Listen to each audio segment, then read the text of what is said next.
നമ്മളത് നേരത്തെ ചെയ്തിട്ടുണ്ടെന്ന് തോന്നുന്നു. ക്വസ്റ്റ്യൻ 5, 7, 9, 11, 13 ഇതിൻ്റെ ബീജഗണിത രൂപം എഴുതണം. നമ്മൾ പഠിച്ചിട്ടുണ്ടെന്ന് തോന്നുന്നു. ബീജഗണിത രൂപം ഇത് വെച്ചിട്ട് ഒരു ഗെയിം ഉണ്ടാവും. അത് സമാന്തര ശ്രേണിയിലെ തുക വെച്ചിട്ടുള്ളതാണ്. അടുത്തത് ബീജഗണിത രൂപം വെച്ചിട്ടുള്ളതായിരിക്കും. ഒരു സ്പീഡ് ടെസ്റ്റ് ആയിരിക്കും. സ്പീഡ് ടെസ്റ്റ് അത് നമ്മൾ ലൈവായിട്ട് നടത്തും. ഓക്കെ, അപ്പോൾ അടുത്തത് നോക്കാം. ഇതിൻ്റെ ബീജഗണിത രൂപം നമ്മൾ പറഞ്ഞിട്ടുണ്ട്. എന്താണ്? കോമൺ ഡിഫറൻസ് അല്ലേ? കോമൺ ഡിഫറൻസ് എഴുതണം. അതിൻ്റെ കൂട്ടത്തിൽ ഒരു n ഇടണം. എന്നിട്ട് നമുക്ക് തന്നിട്ടുള്ള പദം കേട്ടോ, അത് ഞാൻ മറന്നുപോയി, ഇനിയും ചെയ്യണം. പദം, അതായത് ഒന്നാമത്തെ പദമാണെങ്കിൽ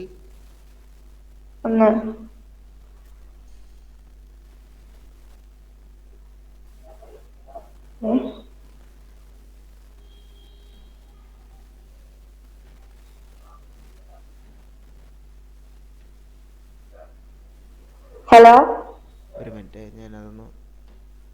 ഒന്നാമത്തെ പദമാണെങ്കിൽ നമുക്ക് ഒന്നാമത്തെ പദത്തിൽ നിന്നത് കുറച്ചാൽ മതിയാവും. പൊതുവ്യത്യാസം കണ്ടുപിടിക്കാനാ? രണ്ടാമത്തെ പദമാണെങ്കിൽ 2, 4 അല്ലല്ല. Okay okay okay. അപ്പം നമുക്ക് തന്നിട്ടുള്ളത് ഏത് പദമാണെന്ന് നോക്കുക. സീരീസിലെ ആ സീരീസിലെ ഏത് പദമാണെന്ന് നോക്കാം. അപ്പോൾ ചിലപ്പോൾ ഒന്നാമത്തെ പദമായിരിക്കാം, രണ്ടാമത്തെ പദമായിരിക്കാം, മൂന്നാമത്തെ പദമായിരിക്കാം.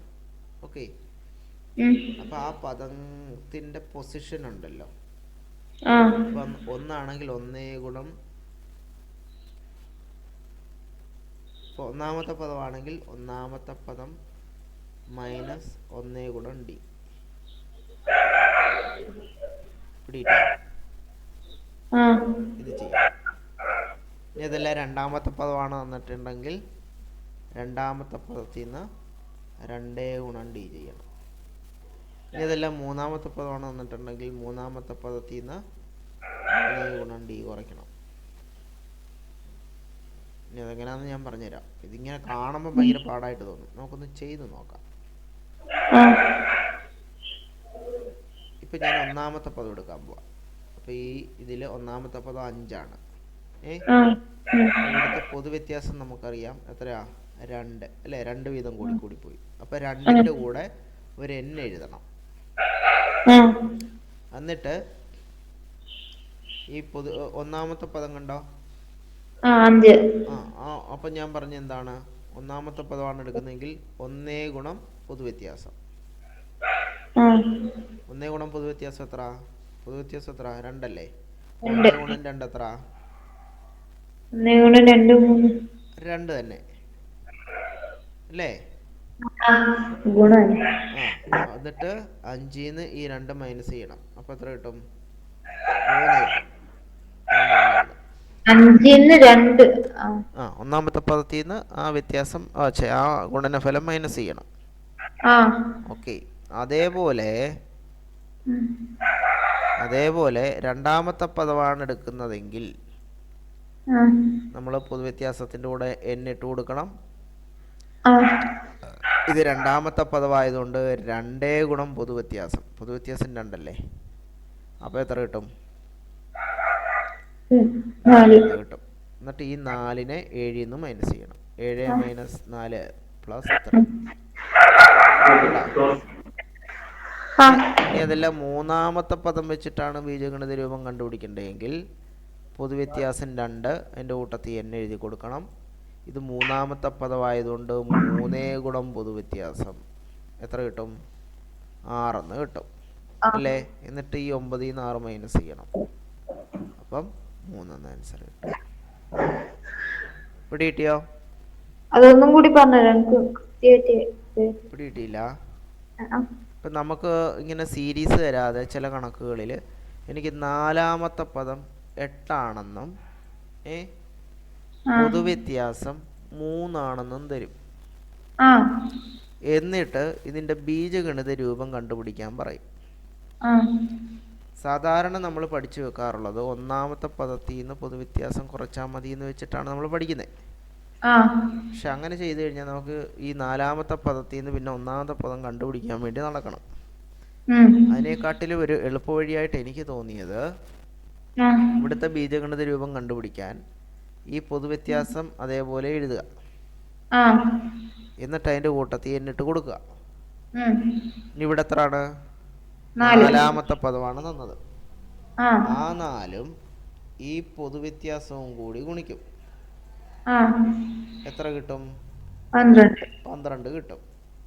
എന്നിട്ട് ഈ നാലാമത്തെ പദത്തിൽ നിന്ന് 12 മൈനസ് ചെയ്യണം എന്ന് വെച്ചാൽ 8 മൈനസ് 12 അല്ലേ സമം -4. ആ -4 ഇവിടെ കൊണ്ട് എഴുതണം. അപ്പം എന്തായി? ബീജഗണിത രൂപമായി. ഇപ്പം പിടികിട്ടിയോ? മറ്റേത് ഞാൻ ശ്രേണി എഴുതി വെച്ചിട്ട് പറഞ്ഞതുകൊണ്ടാണ്. വേറെ സെയിം ചോദ്യം. x6 അതൊരു 24 ഉണ്ടെന്ന് വെച്ചോ. പൊതുവ്യത്യാസം ഒരു 8 ആണെന്ന് വെച്ചോ. ബീജഗണിത രൂപം എങ്ങനെ പറയും?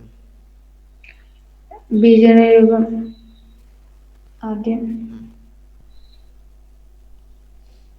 പൊതുവ്യത്യാസം അതേപോലെ എഴുതണം. ഒരു എന്നിട്ട് കൊടുക്കണം. എന്നിട്ട് ഈ പദത്തിൻ്റെ സ്ഥാനവും പൊതുവ്യത്യാസവും തമ്മിൽ ഗുണിക്കണം. അപ്പോൾ 6 ഗുണം 8 48 എന്നാവും അല്ലേ? എന്നിട്ട് അതെന്ത് ചെയ്യണം? ഈ 24 നിന്ന് മൈനസ് ചെയ്യണം. അപ്പോൾ 24 നിന്ന് മൈനസ് ചെയ്താൽ -24 കിട്ടും കേട്ടോ.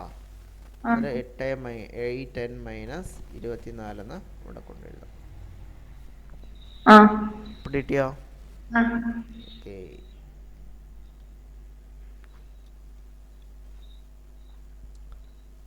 ഇനി നമുക്ക് വേറൊരെണ്ണം ചെയ്യാം. ഒരു 12ാമത്തെ പദം തന്നു, 108. പൊതുവ്യത്യാസം 4. ഇങ്ങനൊരു കണക്ക് തന്നു. എന്നിട്ട് നമ്മളോട് ബീജഗണിത രൂപം കണ്ടുപിടിക്കാൻ പറയുന്നു. പൊതുവ്യത്യാസം 4 എഴുതണം. എന്നിട്ട് കൂടെ n ഇടണം. എന്നിട്ട് 4ഉം 12ഉം കൂടി 4ഉം 12ഉം കൂടി ഗുണിക്കണം. അപ്പോൾ എത്ര കിട്ടും? 48 എന്ന് കിട്ടും അല്ലേ? എന്നിട്ട് 48ാമത്തെ ടൈമിൽ നിന്നും ഈ 48 മൈനസ് ചെയ്യണം. എത്ര കിട്ടും? 60 കിട്ടും അല്ലേ? അപ്പോൾ 60 പ്ലസ് ചിഹ്നം ആയതുകൊണ്ട് +60 കണ്ടോ? മനസ്സിലായോ? അത് അത്രേ ഉള്ളൂ. സാധാരണ നമ്മൾ പഠിച്ചുകൊണ്ടിരുന്നത് ഇങ്ങനെയല്ല. പൊതുവ്യത്യാസം അതിൻ്റെ കൂടെ n എഴുതണം. എന്നിട്ട് ഒന്നാമത്തെ പദത്തിൽ നിന്ന് പൊതുവ്യത്യാസം കുറയ്ക്കണം. ഇങ്ങനെയായിരുന്നു പഠിച്ചുകൊണ്ടിരുന്നത്. പിന്നെ എനിക്ക് ഇങ്ങനെയുള്ള ചോദ്യങ്ങൾ വന്നപ്പം ഒന്നാമത്തെ പദം കണ്ടുപിടിച്ചിട്ടേ ഇത് ചെയ്യാൻ പറ്റത്തുള്ളായിരുന്നു. അപ്പം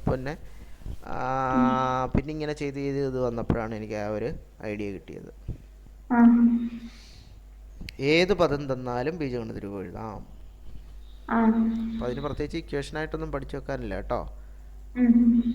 ഇനി ഒരു 24ാമത്തെ പദം 100 ആണെന്ന് വിചാരിക്കും. പൊതുവ്യത്യാസം ഒരു 7 ആണെന്നും വിചാരിക്കും.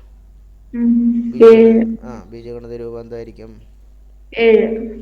7 7ന്റെ കൂടെ n ഇടണം. അതോർത്തോണം കേട്ടോ. പൊതുവ്യത്യാസം ആദ്യം എഴുതണം, എന്നിട്ട് ഒരു n ഇട്ട് കൊടുത്തേക്കണം. അതിനുശേഷം ബാക്കി എന്തും ചെയ്യാൻ നിൽക്കാനുള്ളൂ. ഇനി 24 ഗുണം 7 ഗുണിക്കണം. എത്ര കിട്ടും? 8 2 7 14 2 16 168 എന്ന് കിട്ടും.